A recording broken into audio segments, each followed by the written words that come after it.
We welcome you all in our today's session. I am Tabassum Samtamana, a volunteer for the Center for the Study of Genocide and Justice, and today I shall be moderating the session. Before I begin, I would request all the other participants of the session to mute your microphone.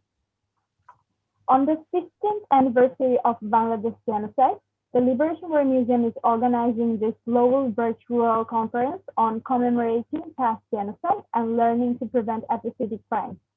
This is a one-day global conference in which scholars, practitioners, experts, and members from different institutions from across the world can participate in these sessions for 24 hours. Center for the Study of Genocide and Justice, Liberation War Museum, in collaboration with Iraq Project on Genocide Prevention, has organized this session particularly on focusing on human rights and its worldwide protection. This is the 25th session that you are attending now, and we shall be listening to 3 experts on the issue of worldwide initiatives in protecting human rights. This panel will present the work of Iraq Project for genocide prevention as an example of a grassroots-based approach to genocide prevention. The 3 panelists will each discuss different aspects of their work they have been doing together and separately since 2006. Thus, our speakers of today's webinar would discuss about preventing genocide and promoting peace in Iraq through grassroots outreach and new technologies. In our today's session, each of the speakers will get 10 to 15 minutes, followed by a question and answer session. Therefore, feel free to ask any questions during the presentation and post your questions in the chat box. Before we begin, let me introduce to our panel, and we have Dr. Elisa von Jordan-Forge, Irina Victoria Massimino, and Hosman Ismail. Now, today, as the first speaker, we have Dr. Elisa von Jordan-Forge. Dr. Elisa von Jordan-Forge, endowed chair and associate professor in the Holocaust and Genocide Studies program at Chin State College, where she is building a new MA program in genocide prevention and human security. Today, she will be discussing about a paper which is titled International Solidarity and Genocide Prevention, Silent Histories and New Frameworks for the Action. Now, over to you, Elisa.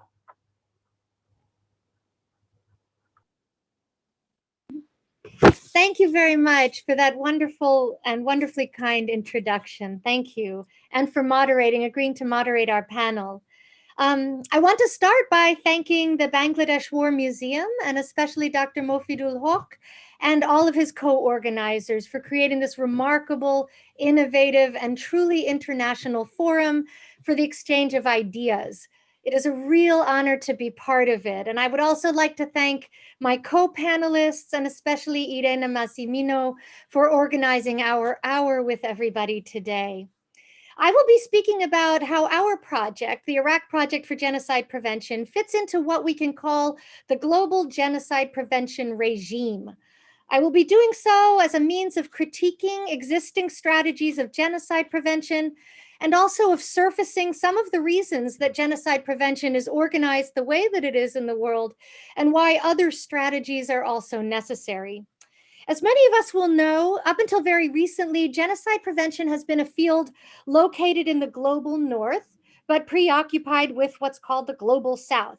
It is a field dominated or has been a field dominated by Western technical experts and organized along vertical hierarchies. It works largely with states and with militaries. Though one occasionally hears calls for self-reflection within the field, for many reasons, these calls tend to fall on deaf ears. The belief, supported by some scholarship, that democracies do not commit genocide, combined with a neoliberal depoliticization of human rights discourse in the 1990s and 2000s, together created a system in which self-reflection is cast as too political, while the existing epistemological hierarchies remain unaddressed. So in the USA, for example, to give an example, during the Trump years and the two presidents before him, there was no major genocide prevention watchdog organization or agency tracking US border policy, police brutality, the prison industrial complex, war crimes, torture, black sites, Guantanamo, indefinite detention, and so forth within what is called a mass atrocity prevention lens. This means that the US and Western democracies, ironically, have fewer and less robust institutions for internal domestic genocide prevention than countries in Latin America and Africa, for example, who are implementing national mechanisms for genocide prevention at home. Now, there are two historical narratives that I think help explain why genocide prevention has been a foreign export from the global north to everyone else. The first is the history of international accountability in law and policy. And this history begins, of course, for genocide prevention in its official sense with the drafting and the adoption of the UN Convention on the Prevention and the Punishment of the Crime of Genocide in 1948. Once the convention language was agreed upon by the UN General Assembly, the convention then went through decades of ratifications around the world. The USA, as we know, did not ratify the convention until 1988 because of concerns about its behaviors at home and abroad. During the ratification period between 1948 and the 1970s, the world was making very little effort to prevent the crime or even to name it, with some exceptions, such as the use of the term genocide by some humanitarians and journalists to describe what was happening in Biafra, in Bangladesh, and in Cambodia. What we can call a genocide prevention policy framework emerged in the international community only as a consequence of the uneven international response to the events in Rwanda, the former Yugoslavia, Sierra Leone, Liberia, and East Timor in the 1990s.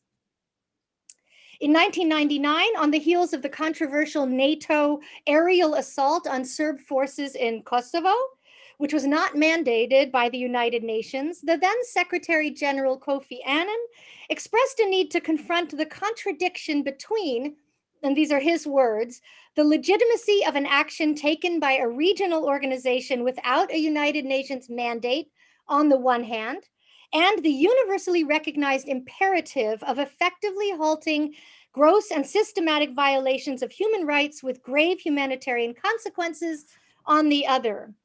And this brings us to the second linear narrative, which is the responsibility to protect doctrine. In part, R2P was a post-Iraq War effort to constrain the foreign policy of the United States within international norms, offering a mechanism through which deliberations about external intervention could be properly vetted. Still, skeptics and critics have noted that R2P can provide a pretext for illegal interventions by the great powers. This has been the primary criticism of the US and NATO-led Libya intervention in 2011, where, enforcing regime change, NATO went well beyond the actions empowered by the UN Security Council Resolution 1973, which originally legalized the Libya campaign. For this reason, several states outside of the great powers, and most notably Brazil, have developed a concept of responsibility while protecting, which emphasizes two things. One, that force should truly only be used as a last resort, and two, that the use of force should be closely monitored after being authorized by the Security Council. Concomitant with these international efforts regarding the proper legal response to mass atrocity crimes, in the United States, atrocity prevention began to reach the level of a core national security and foreign policy interest during the Obama administration, which enshrined mass atrocity prevention in US policy in 2011 through Presidential Study Directive 10 and the creation of the Atrocities Prevention Board. And these are still the two mechanisms in the United States that decide atrocity prevention policy. So we have two sometimes contradictory linear histories of mass atrocity prevention informing practice today. On the one hand, the unilateralism of much US foreign policy and international efforts to constrain superpower impunity, while also recognizing that the world community, such as it is, on the other hand, can no longer sit by and watch as domestic atrocities play out, especially since left to their own devices, mass atrocity crimes in one country tend to spread across borders, cause regional instability, and create massive refugee flows, as we have seen with Iraq, Syria, Myanmar, and so many other countries. To these two historical narratives, I will briefly add a third that informs the first two, the history of humanitarianism. While humanitarianism does indeed find its roots in the anti-slavery movement and the Congo reform movement of the 19th and 20th centuries, respectively, it also finds its roots in imperialism and colonialism, which were often justified, as we know, as civilizing efforts. Despite our age of multilateralism, humanitarianism has still never quite shaken its double identity as a universal promoter of human rights on the one hand, and as a particularist ideology of power asymmetries between saviors and the saved on the other. This is especially the case in a world where vulnerability to mass atrocity is assumed, at least publicly, to be the concern of small states in the global south. The history of humanitarianism still ensures that the economic and political domination of the Western world can be clothed even after colonization, even after the Holocaust, in an altruistic, civilizing garb. This critique of the narratives informing the practice of genocide prevention is not meant to suggest that it is a failed or useless enterprise on the whole. Indeed, the infrastructure that now exists can and should be built upon. Excellent training models have emerged, most notably from the Auschwitz Institute of Peace and the Auschwitz Institute of Genocide Prevention. It changed its name, whose mass atrocity prevention curriculum has generated some of the most promising prevention initiatives in the world today. However, the critique here is meant to surface the limited voices that have been included globally in discussions of mass atrocity prevention, especially within the domestic arenas of powerful Western states like the United States. I'm sure by now most of you have noticed the very loud aporia in these linear narratives, as well as the meta-narrative they create when they are combined, contradictions and all. What many people in the field of mass atrocity prevention often see as a straight line of progress towards greater prevention, with perhaps a few crooked moments along the way, can look more like a snake that has eaten a camel once we step away from the flat line and look for its broader, much rounder context. Told leave out a long history of, for example, slavery, expansionism, and US interventionism in Latin America and Southeast Asia, where US policies often directly aided and abetted genocidal regimes and sometimes led to the commission of atrocities by US servicemen and military officials. The aporia in the linear view of the growth of genocide prevention mechanisms is important in two respects. So the fact that these histories are left out is important in two ways. Firstly, such stories exclude from consideration all cases of genocide that have occurred as a consequence of US imperial reach. And so you will find in many curricula that things like Guatemala are not included in the curriculum if this curriculum is being generated by what I've called the global genocide prevention regime. Secondly, the aporia exclude from consideration social processes and especially grassroots movements that were attempting to address the long shadow of genocide in particular societies and thereby to prevent the continuation of genocidal patterns in the future. For example, the liberation theology of so many of the revolutionary movements in Latin America has been consciously written out of the story of genocide prevention and is left off the agenda in prevention mechanisms, although arguably its emphasis on popular empowerment, land reform, social equity, indigenous rights, radical democracy, and the promotion of universal human dignity should fit right into a mass atrocity prevention paradigm.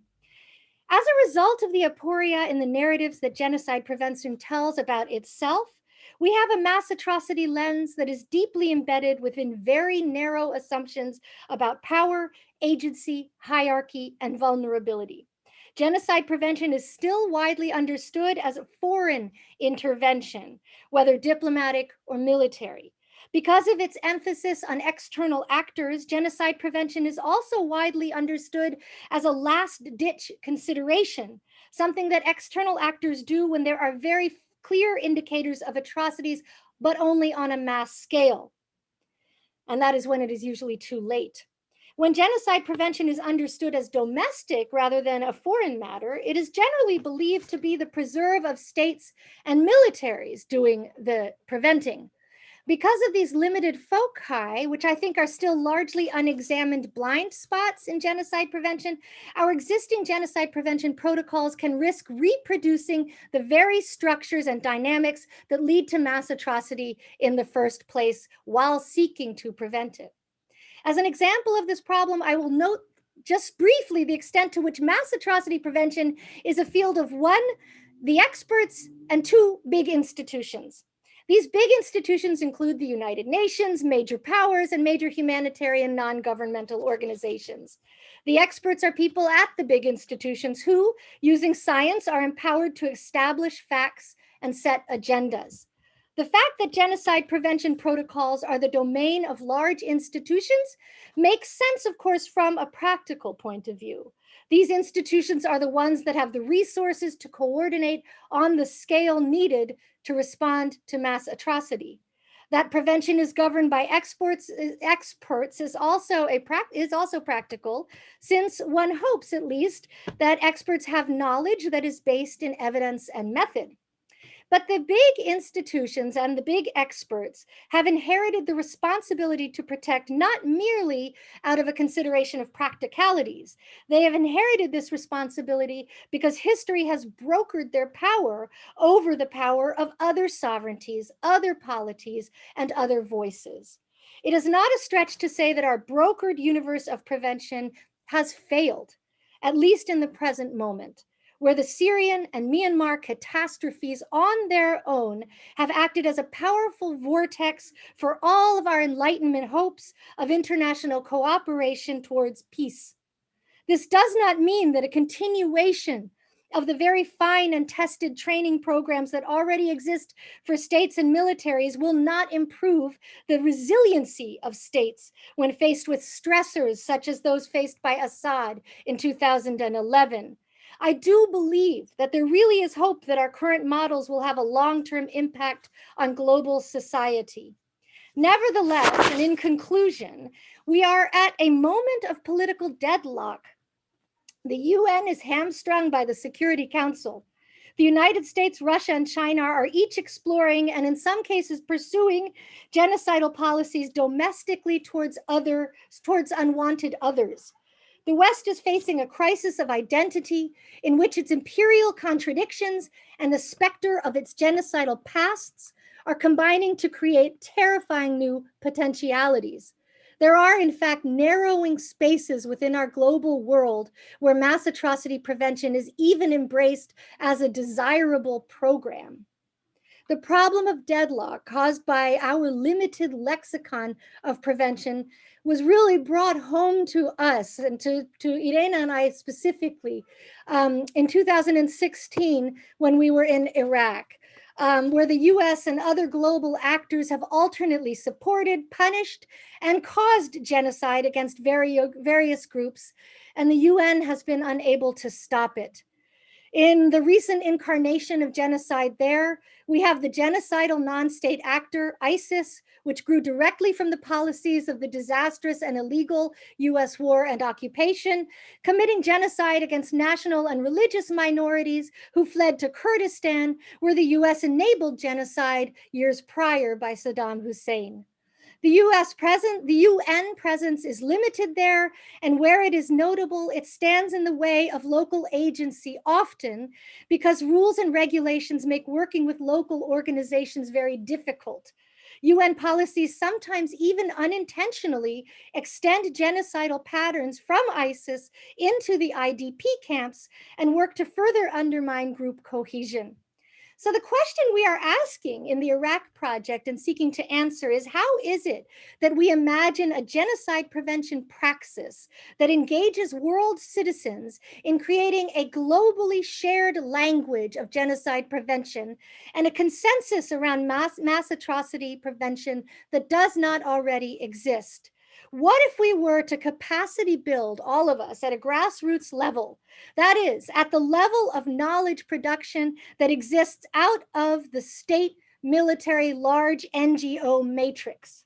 What if, in fact, we were to view knowledge production about mass atrocity prevention as a truly dialogic thing, as a give and take between voices of equal validity who have committed to critically analyzing their contributions and their situatedness in our global deadlock over mass atrocity prevention? The Iraq Project is seeking to build capacity precisely within this framework in Iraq and to work with other nations globally as well in order to create new networks and connections that prevent genocide from the bottom up. Thank you very much.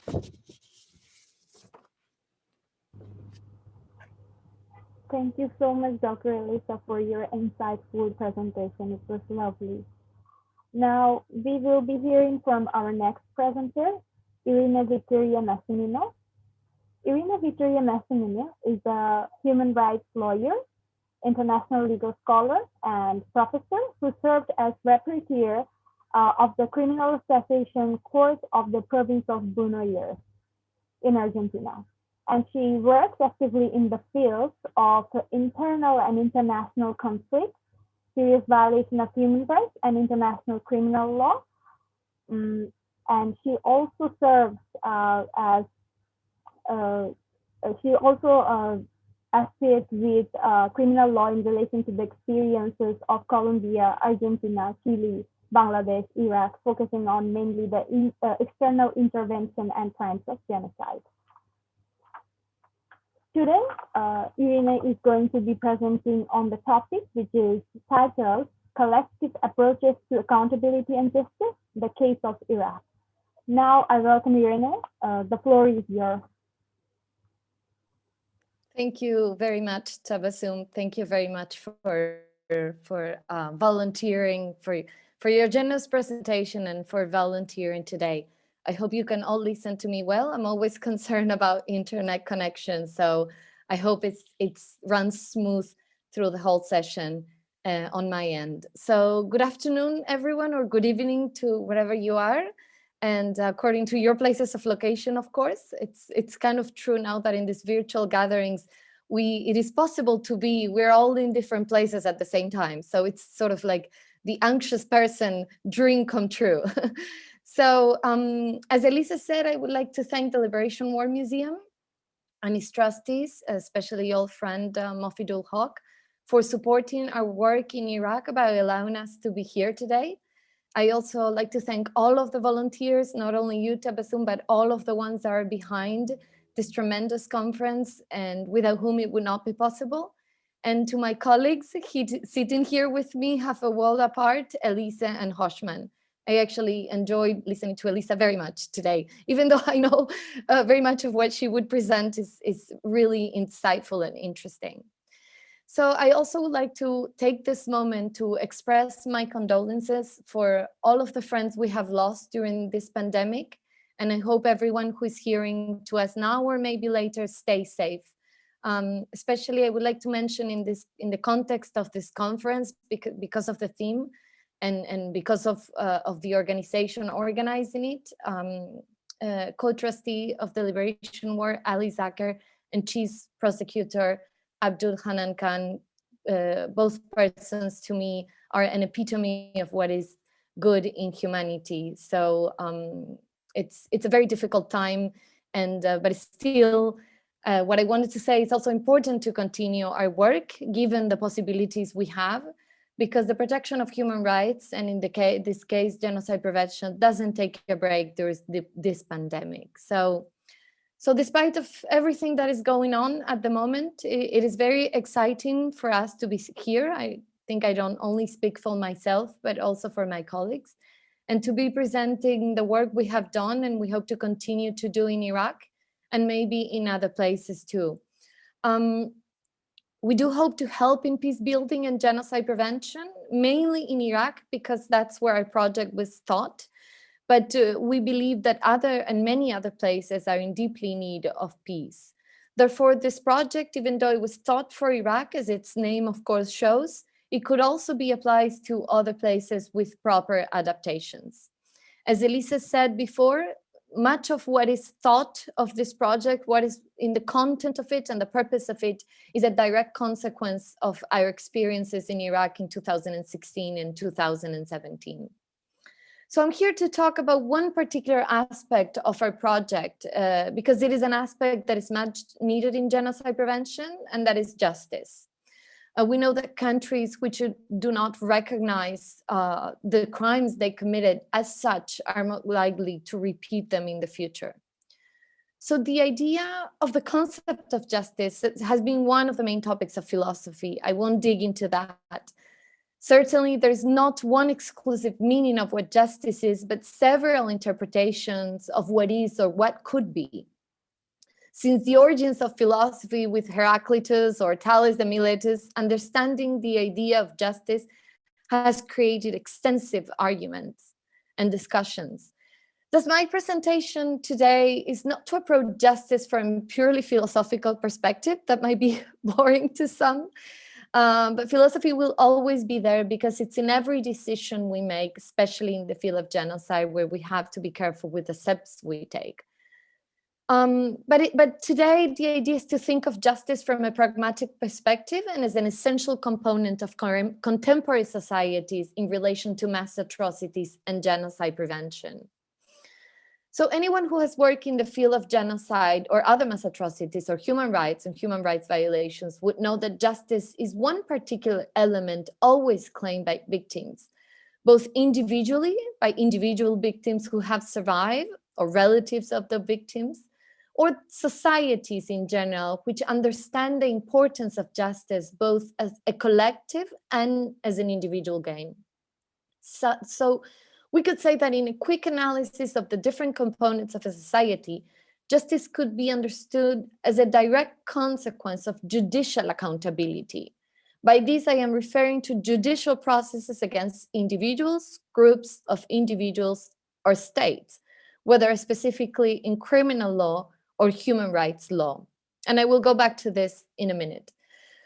So therefore, making an individual, a group of individual or states accountable for the breaches of legal norms can bring use to an individual and to a society. Moreover, judicial accountability can help in reconstructing at least the legal truth of an event, and therefore can help in determining the actual truth of it, bringing also justice to that individual and to the society in general. So we can say, this is to a small conclusion, we can say that judicial accountability appears as a necessary element for the existence of some form of justice, right? Not justice as a whole. I don't like to make such a general statement, but some form of justice. In judicial accountability, we already know what has been a topic of many conferences and lectures, and that is national trials, as in the case of Bangladesh, for example, Argentina, in the aftermath of the different crimes that have been committed in our territories, international special tribunals that Elisa quite mentioned, Rwanda, Yugoslavia, Sierra Leone, Lebanon, or the hybrid experience of Cambodia, for example. Processes under the ICC, the International Criminal Court, are also judicial accountability. Processes under the ICJ, which we have, it's the International Court of Justice, which we have to remember is against states, not individuals, such as the case that is being held against Myanmar at the moment. And also understand the different human rights bodies as part of that judicial accountability, as CEDAW, the Convention on the Elimination of All Forms of Discrimination Against Women, or the Convention Against Torture, or the CIC. They all have committees which are which work as monitoring bodies for the compliance of the provisions of each of the treaties and for conflict resolutions as well. And then regional courts in Latin America, Europe, or Africa do not deal specifically with criminal law, but with human rights violations. if anyone has a question on the relations between international criminal law and human rights, I can address that in the questions afterwards. I don't want to take much time explaining that at the moment, or at least my view on that. So this is what judicial accountability would or should be actually in an ideal world. It should bring some form of justice. On the other hand, there are other ways of justice that can be a consequence of collective processes of accountability, and that can also be called local conflict resolution traditions, which usually imply a larger involvement of local communities. And this is what is very interesting for the Iraq project. It is a basic concept of criminology that the state expropriated the conflict from individuals, therefore monopolizing the judicial system. We see this internally and we see this internationally with the different bodies created within the context of the United Nations or the regional context, like the Inter-American System of Human Rights or the European system, within the European community, the European System of Human Rights. Although this has certainly proved to be useful in many cases, and more so now with the incorporation in certain cases of the civil party or claimant, which is the representative of the victim or of a group of victims, in many cases, unfortunately, it has also proven to be insufficient or even inexistent when it comes to genocide and other mass atrocities. So that is when and where local conflict resolution traditions could come into play. A well-known example of a collective process of accountability or local conflict resolution that you're probably very aware of are the Gacaca trials. In the case of the Rwandan genocide, which were combined with also the International Criminal Tribunal of Rwanda established in 1994. However, due to the slow pace of the International Criminal Tribunal, the Rwandan government considered it impossible to try more than 100,000 people in a normal amount of time. And therefore, it gave governmental recognitions to this form of local conflict resolution. Therefore, it is very important to note, and this is what I just said is extremely important to note, that the Gacaca trials were given actual governmental recognition to operate within the formalities of the state.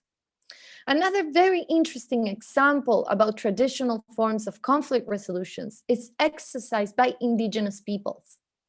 In many countries of Latin America, such as Mexico and Argentina, for example, as well as Bolivia and other countries, I'm just setting examples, okay? These accountability processes, this form of local conflict resolutions, have been also given legal recognition as long as they stay in compliance with human rights and constitutional norms. Therefore, they're sharing the space with ordinary criminal law within the overall legal system. And this is an extremely interesting combination of criminal law systems that we would like to explore more also in the Iraq project. This form of justice, originated in a more traditional conflict resolution process, can help in the national integration of communities, in the preservation of their identity, and especially in the healing process of each community and their particularities.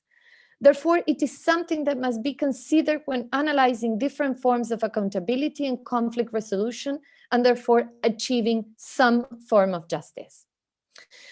I want to complete this presentation by mentioning another important way of justice, which I think should be complementary to the above mentioned ones.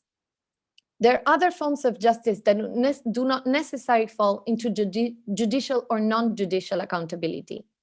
And we could also say that accountability could not be sufficient by itself or to bring justice to people, or it could not exist at all, as well as we know of many places and cases that this is the actual scenario. So another form of justice can also be reflected in different forms of ways of reparation through memory sites such as museums or monuments, public recognition of victims, commemorations through public events such as national days, international recognition of a crime, etc. These forms of justice can be complementary to judicial accountability and can occur on their own, as I said, because of the lack of the latter. Sometimes these reparations are carried out by the state, some others are carried out by non-governmental organizations or civil society organizations, sometimes by victims, relatives of victims, or just individuals, and some others by different forms of society and combined as well in between them. Although when the state is involved, whether exclusively or in participation with civil society, it gives national norms which oblige states to repair the human rights violations and therefore also for international crimes. Yet having these ways of reparation does not replace the actual need for accountability, and therefore I reiterate, these reparations should be complementary to the latter. Unfortunately, this is not the reality we tend to see commonly in the aftermath of the genocide or other mass atrocities. In conclusion, justice is in the core of the Iraq project, and we aim at exploring all possibilities to help in preventing future genocides, as the idea is to work side by side with different communities, as my colleague said, with different communities and groups, as Elisa said, and to create bridges amongst them and different governmental institutions in order to achieve the different forms of justice that I presented.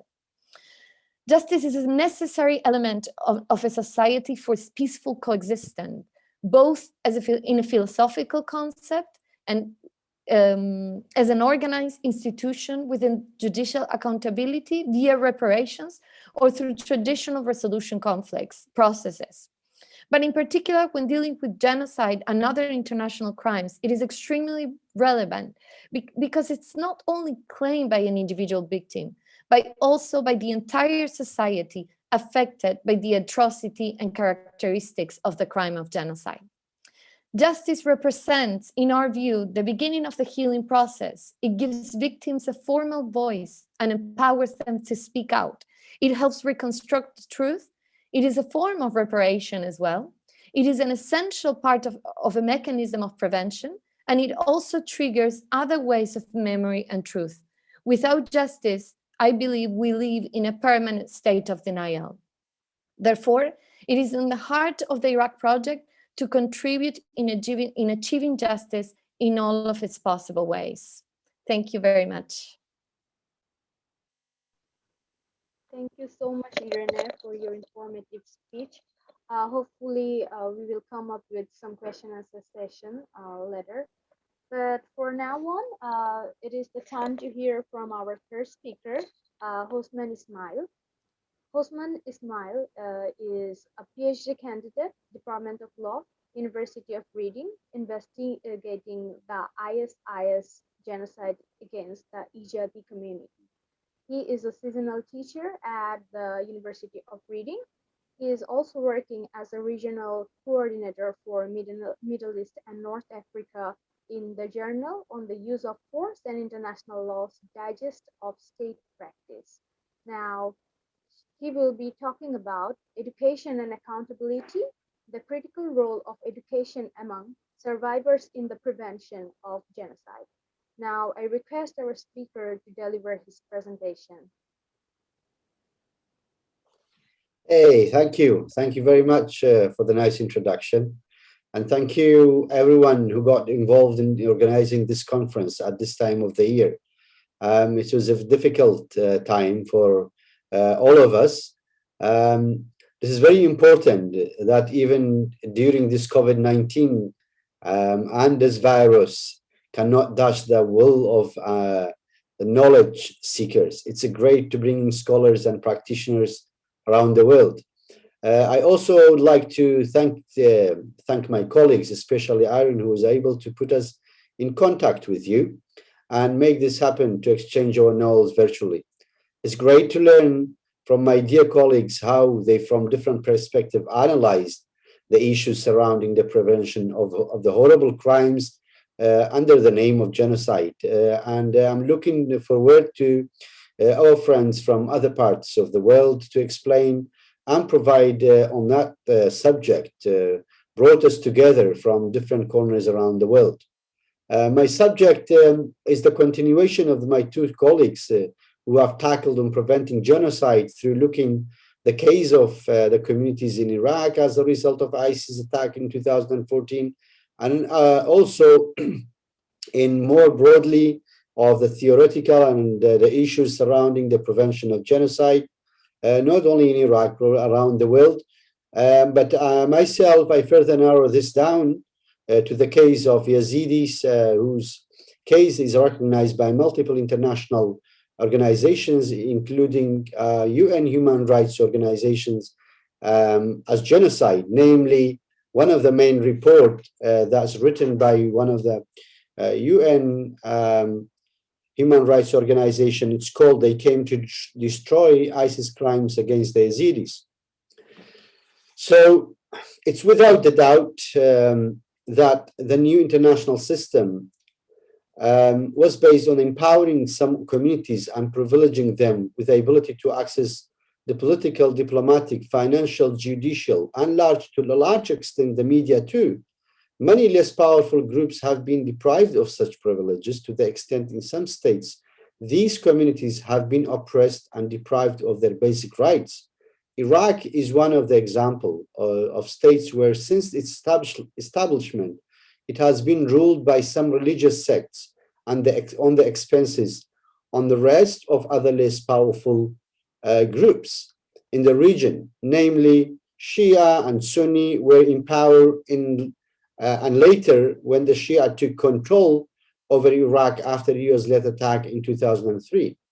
However, there are communities who have never been able to adequately take advantage of the benefits brought by this new system, apart from subject of oppression to the brink of extinction.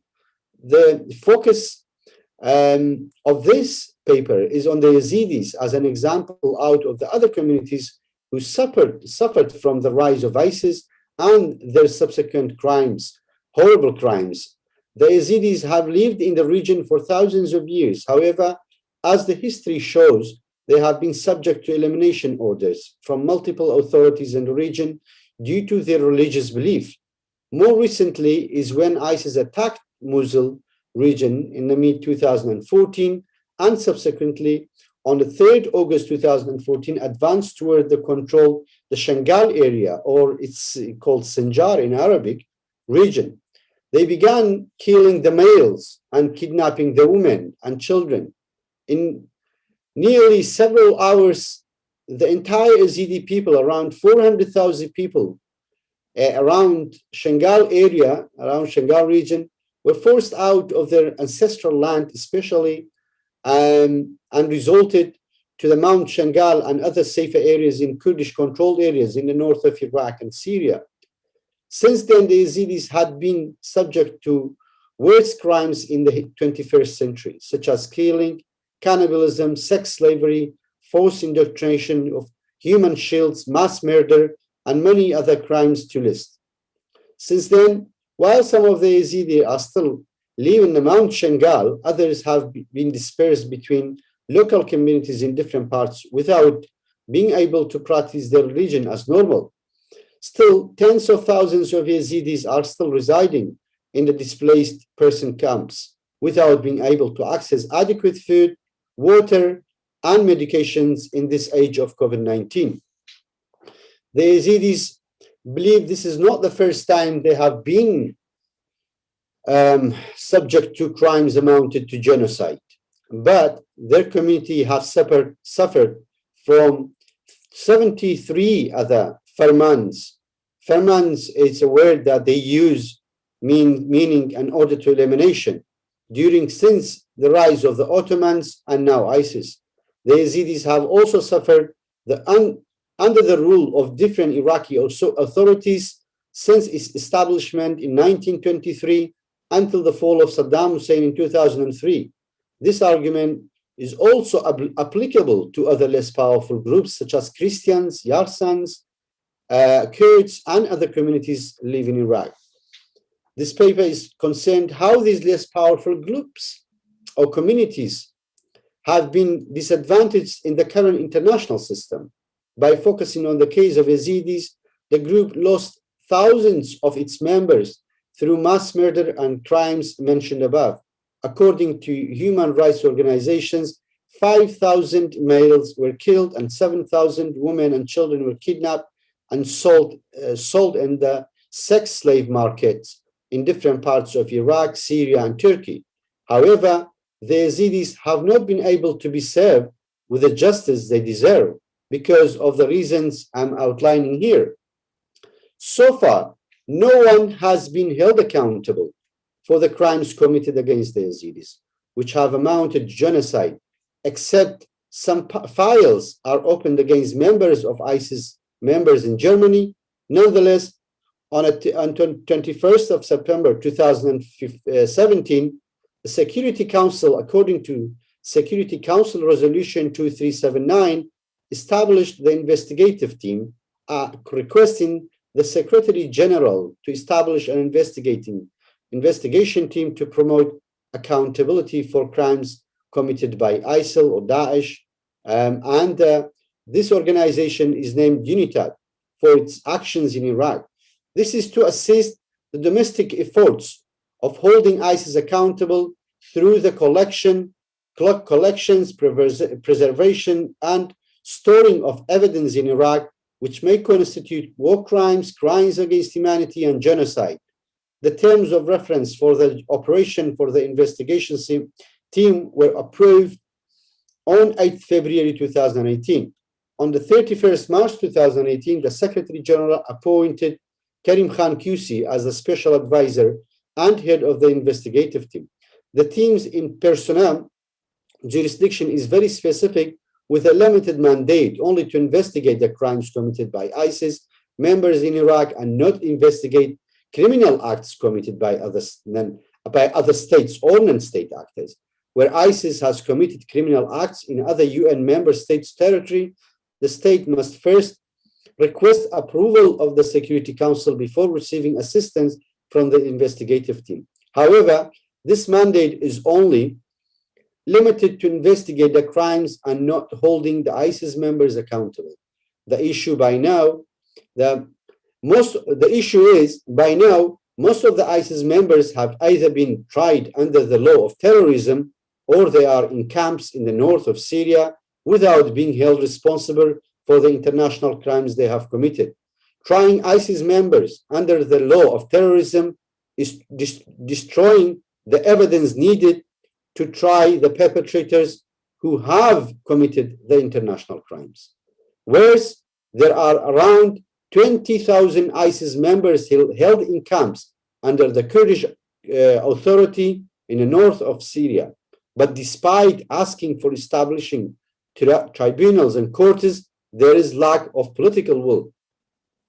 Another issue is the ICC does not have jurisdiction over the territory of Iraq.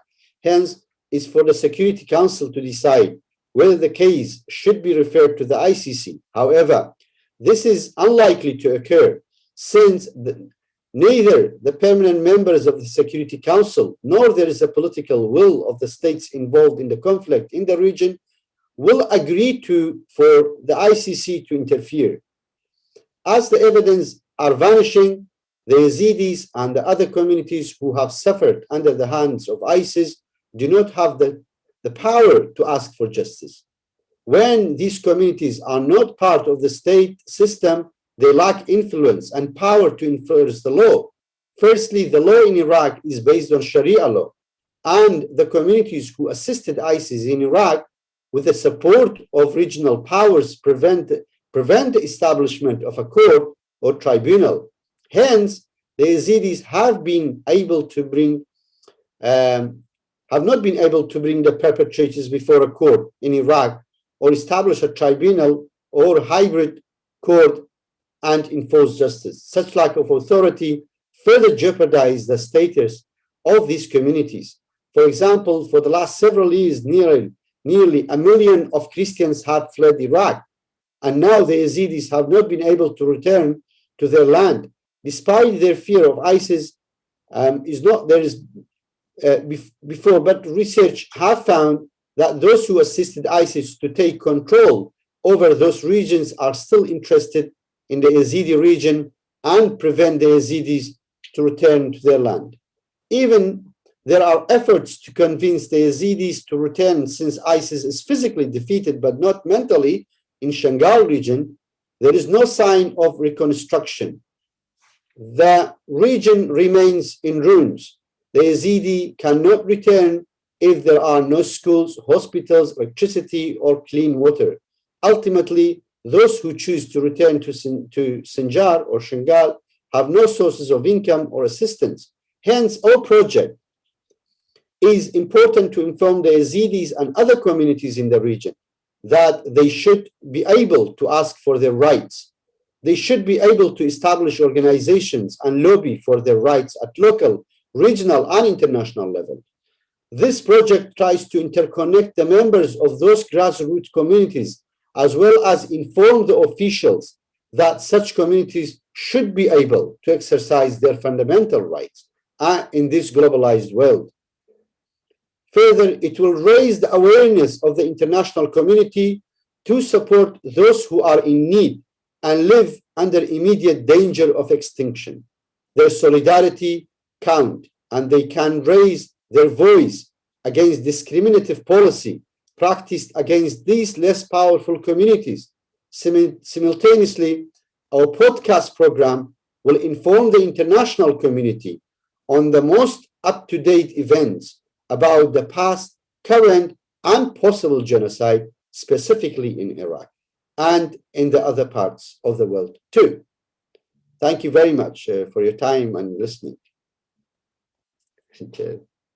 Thanks. Thank you so much, Hosman Ismail. Now we have some questions. So we will be answering them. I mean, you will be answering them. So the question that came up in the comment section are that have the Iraq project addressed or taken any initiative to provide mental health support to the survivors of torture in Kurdistan? Should I go? Should I go or yes? No, we don't do humanitarian work per se. Our work is on preventing genocide in other aspects. We do, when we were in Iraq with Elisa in 2016 and 2017, we realized the extreme need for psychological support of many of the victims of the atrocities committed by ISIS. And we did raise this issue in many places, even with governmental institutions. I'm sure Hoshman can explain a bit more about the lack of actually appropriate psychological help in the majority of places in Iraq. We did try just as an intermediary to help particular cases of individuals that we found, but that's not in the work of the Iraq project. We're not psychologists nor doctors. We do not provide humanitarian help for the refugees either, unfortunately.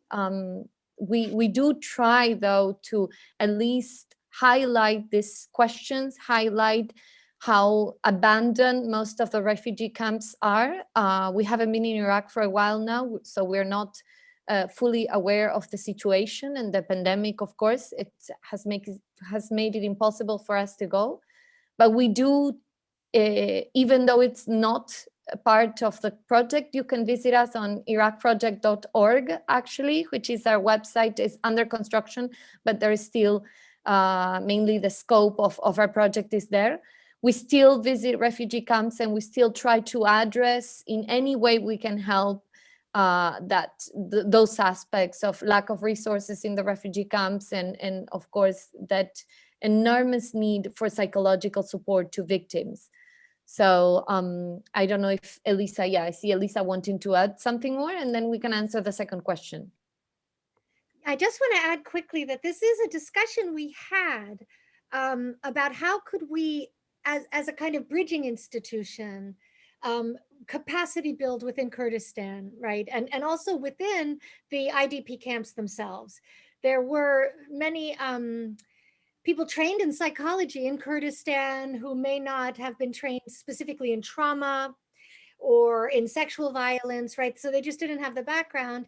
And there are many people in the rest of the world who could capacity build. But what has hampered us, so in the future, that is the sort of project we would undertake as a response to mental health. We're not mental health professionals, as Irene said, but I think genocide prevention needs to, or genocide prevention programs need to see themselves as bridging institutions, so that we can, develop capacity by bringing people together for training. So that's something we wanted to do, but like so many organizations, we're limited by our funding. There's a lot of money for war, very little money for peace. But I think the question is great, because mental health is critical to long-term genocide prevention, just as it is critical to peace. And as Irene was saying, we can't provide humanitarian assistance, but we are hoping to be able to leverage our position in order to build capacity in this realm as well as others. So thanks. Thanks for that great question. Hoshman, you have something to add? Do you want to add something? I think you answered most, yeah. Thank you. You're welcome. Thank you for the question. Now, moving on to the second question that we have is that how would you evaluate the pressure of internationalization of the protection of human rights? Do you think that this approach to the protection of human rights can grow long-term security in a conflict-affected countries? Hoshman, you want to take that, or Irena? I'll leave it for Ellie. I think. I don't mind. Yeah. Okay. Should I, or? Yeah, you can answer, please. Okay, so it's a very interesting question. For in many discussions in academia, human rights is perceived as a Western creation, and it's true.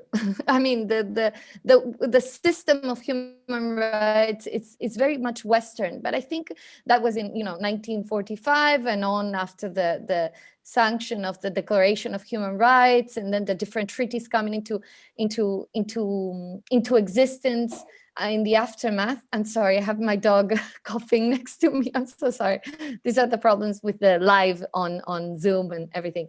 So, but I think since 1947, 1948, human rights, due to the work of individuals and communities, and of course international organizations that we're highly critical of, but I think they still fulfill a certain role, has become a more universal concept. And I think that thought of being it exclusively a Western idea is somehow, I'm not saying, and I'm not completely sure of this answer, but it's somehow fading away, at least from my perception. When we see young people uprising in Iraq, for example, in 2019, where the protests there, and Hoshman can explain a little bit more, overthrew the government and had to change the government had to change. Or in Myanmar now, against the coup d'etat, for example, asking for democracy, for the respect of human rights,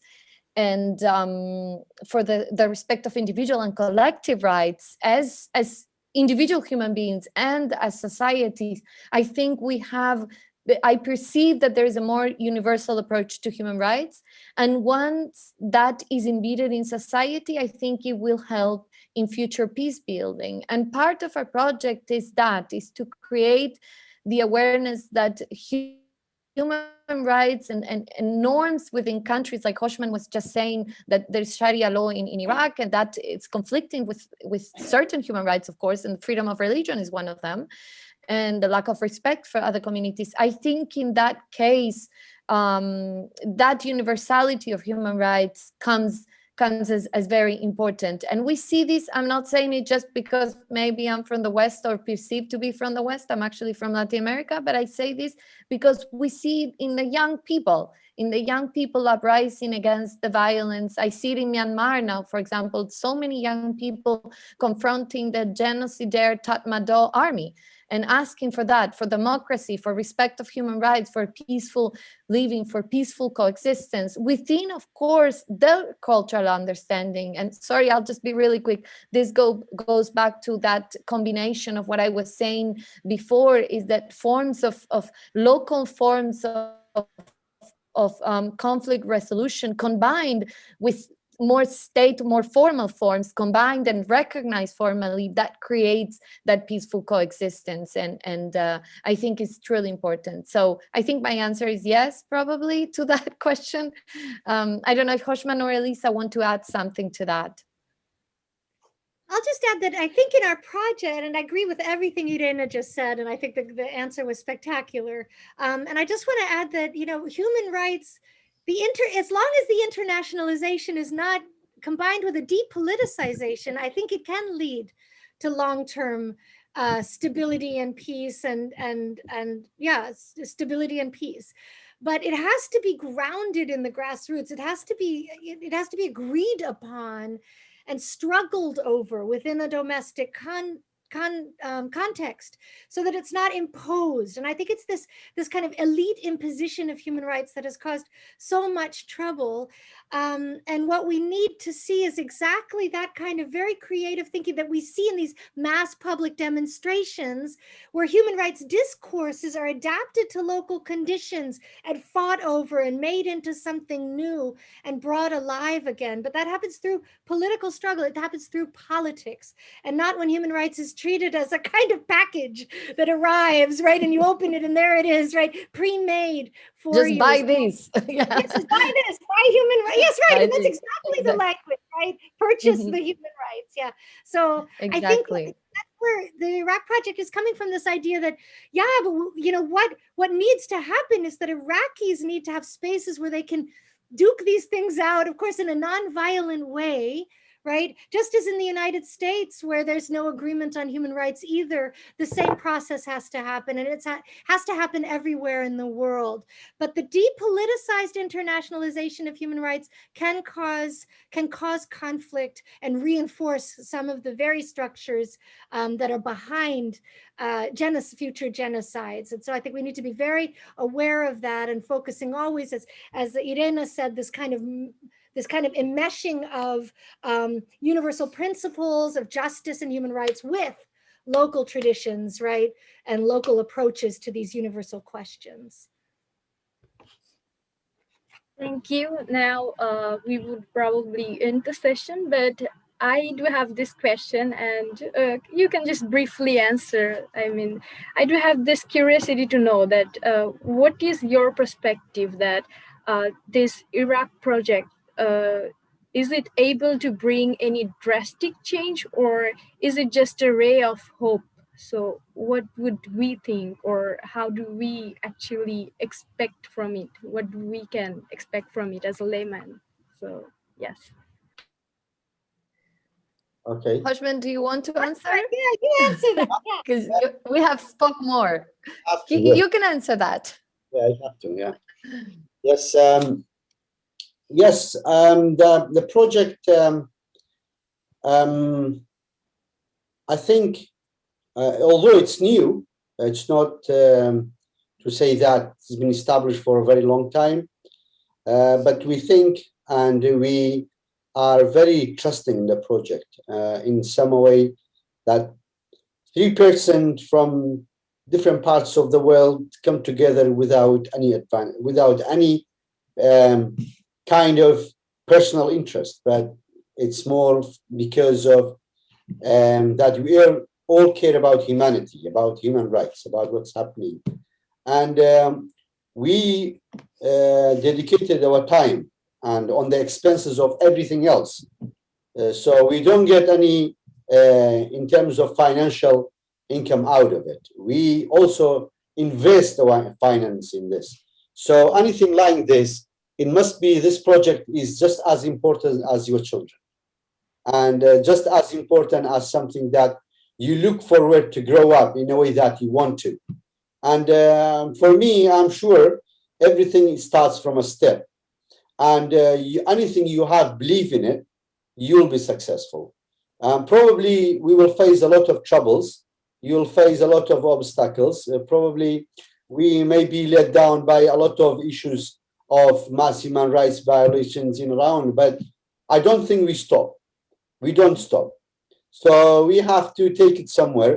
And this is not, I think it's only now still establishing, and it's in the process of the establishment, but I think we have achieved a lot.